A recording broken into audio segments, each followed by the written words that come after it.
Jadi, psikologi kognitif adalah cabang ilmu psikologi yang mempelajari proses mental seperti perhatian, penggunaan bahasa, daya ingat, persepsi, pemecahan masalah, kreativitas, dan juga pola pikir. Psikologi kognitif juga bertumpang tindih dengan neuropsikologi kognitif dan neuroscience lainnya. Dalam psikologi kognitif terdapat dua konsep dasar yaitu kognisi dan pendekatan kognitif. Kognisi sendiri menuju pada proses mental yang melibatkan pengolahan informasi, sedangkan pendekatan kognitif adalah cara pandang yang menekankan pada pentingnya proses mental dalam membentuk perilaku.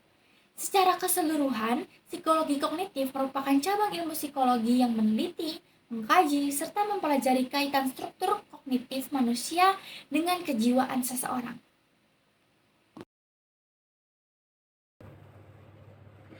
Seberapa penting sih psikologi kognitif? Psikologi kognitif memiliki banyak kepentingan dan kontribusi dalam berbagai bidang. Berikut adalah beberapa mengapa psikologi kognitif dianggap penting. Yang pertama, sebagai dasar bagi studi psikologi manusia, apa yang dilakukan manusia tidak lepas dari aspek-aspek kognisi, seperti persepsi, ingatan, pengetahuan, dan juga bahasa. Yang kedua, pandangan psikologi kognitif banyak mempengaruhi bidang-bidang psikologi yang lain, seperti psikologi pendidikan, bidang psikologi perkembangan, psikologi sosial, psikologi klinis, dan juga neuropsikologi. Lalu yang ketiga, psikologi kognitif dapat memberikan manfaat dalam bidang kesehatan mental dengan memahami proses kognitif yang mendasari gangguan mental. Psikolog dapat membantu pasien mereka dalam mengatasi masalah kesehatan mental. Lalu yang keempat, melalui prinsip-prinsip kognisi, seseorang dapat memproses informasi secara efisien dan terorganisasi dengan baik. Lalu yang kelima, psikologi kognitif membantu dalam mengembangkan teknologi informasi, desain antarmuka, pengguna, dan pengembangan metode pengajaran yang interaktif dan partisipasif. Jadi itulah seberapa penting psikologi kognitif.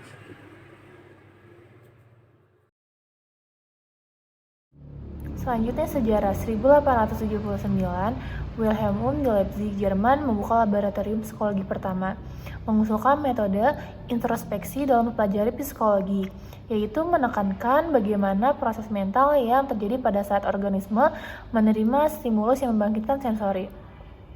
Akhir abad 19, William James di Amerika menggunakan pendekatan informal yang menekankan pada gejala psikologis yang dijumpai sehari-hari, mengajukan dua aspek ingatan yaitu struktur ingatan dan proses ingatan.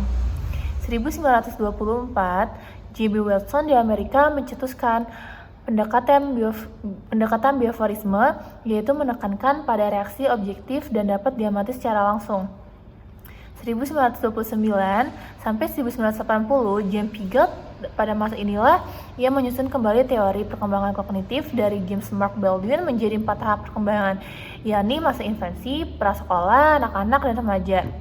1956 lahirnya psikologi kognitif karena banyak hasil tulisan tentang perhatian, ingatan, bahasa, pembentukan konsep, dan pemecahan masalah. 1990-an mulai dikenal di Indonesia, tapi berkembangnya lama, terlihat dari penelitian psikologi kognitif dan Hastarjajo, Sugianto, Herman, dan Wirawan. Selanjutnya ada perkembangan. Perkembangan psikologi kognitif adalah bidang psikologi yang mempelajari bagaimana manusia memperoleh, memproses, dan menggunakan informasi. Ada salah satu seorang psikolog terkenal yang bernama Jan Piaget. Beliau mengemukakan bahwa perkembangan kognitif melalui beberapa tahap. Yang pertama, ada tahap sensori motor. Tahap ini terjadi pada anak usia 0-2 tahun, di mana kemampuan kognitif anak masih mengandalkan alat indera sensori dan gerak. Yang kedua, ada tahap praoperasional. Terjadi pada usia 2-7 tahun, anak dapat memahami realitas atau bagaimana dunia di sekitarnya bekerja dengan tanda dan simbol. Yang ketiga, ada tahap operasional konkret, di mana usia ini terjadi pada 8-11 tahun. Anak mulai dapat berpikir secara logis seperti orang dewasa, tetapi masih terbatas dalam pemahaman realitas nyata. Yang keempat, ada tahap operasional formal, terjadi pada 11 tahun ke atas.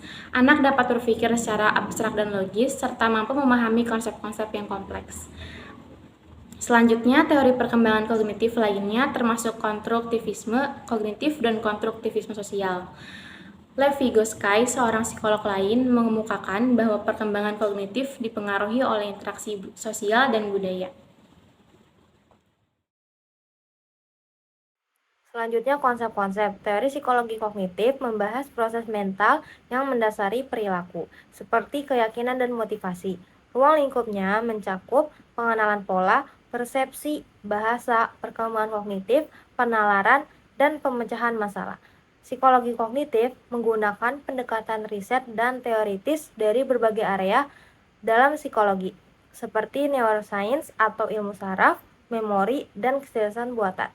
Para psikolog kognitif memperhatikan bagaimana kita memperoleh, mengubah, menampilkan, menyimpan, dan mengambil kembali pengetahuan, serta bagaimana pengetahuan menuntun arah, konsentrasi, dan cara kita merespon. Teori psikologi kognitif menggambarkan seseorang sebagai proses maklumat yang aktif menyerupai metafora dunia komputer. Tingkah laku seseorang bergantung pada insight terhadap hubungan-hubungan yang ada di dalam suatu situasi. Teori kognitif lebih menitik beratkan pada proses belajar daripada hasil belajar itu sendiri. Baik, yang terakhir adalah asumsi proses kognitif. Proses kognitif melibatkan berbagai asumsi yang membentuk dasar teori psikologi kognitif. Berikut adalah beberapa asumsi yang terdapat dalam proses kognitif. Yang pertama, proses kognitif umumnya lebih aktif daripada pengetahuan positif atau juga lebih efisien daripada pengetahuan positif. Yang kedua, proses kognitif sangat efisien dan akurat. Yang ketiga, proses kognitif umumnya lebih efisien daripada pengetahuan positif. Misalnya, kebanyakan orang itu mengingat informasi positif lebih akurat. Misalnya informasi yang berguna, itu lebih diingat. Oke, yang keempat, proses kognitif melibatkan penggunaan skema atau konsep yang memahami serta menanggapi pengalaman fisik dalam lingkungan. Yang kelima, proses kognitif melibatkan asimilasi dan akomodasi, yaitu kemampuan untuk menyesuaikan diri dengan lingkungan melalui pengalaman. Dan yang terakhir adalah asumsi proses kognitif melibatkan ekuilibrasi, yaitu kemampuan dalam mempertahankan keseimbangan dan penyesuaian diri terhadap lingkungan. Nah, asumsi dasar ini penting untuk dipahami karena dapat membantu dalam memahami bagaimana manusia memproses informasi dan berpikir. Selain itu, pemahaman tentang asumsi dasar ini juga dapat membantu dalam pengembangan teknologi informasi.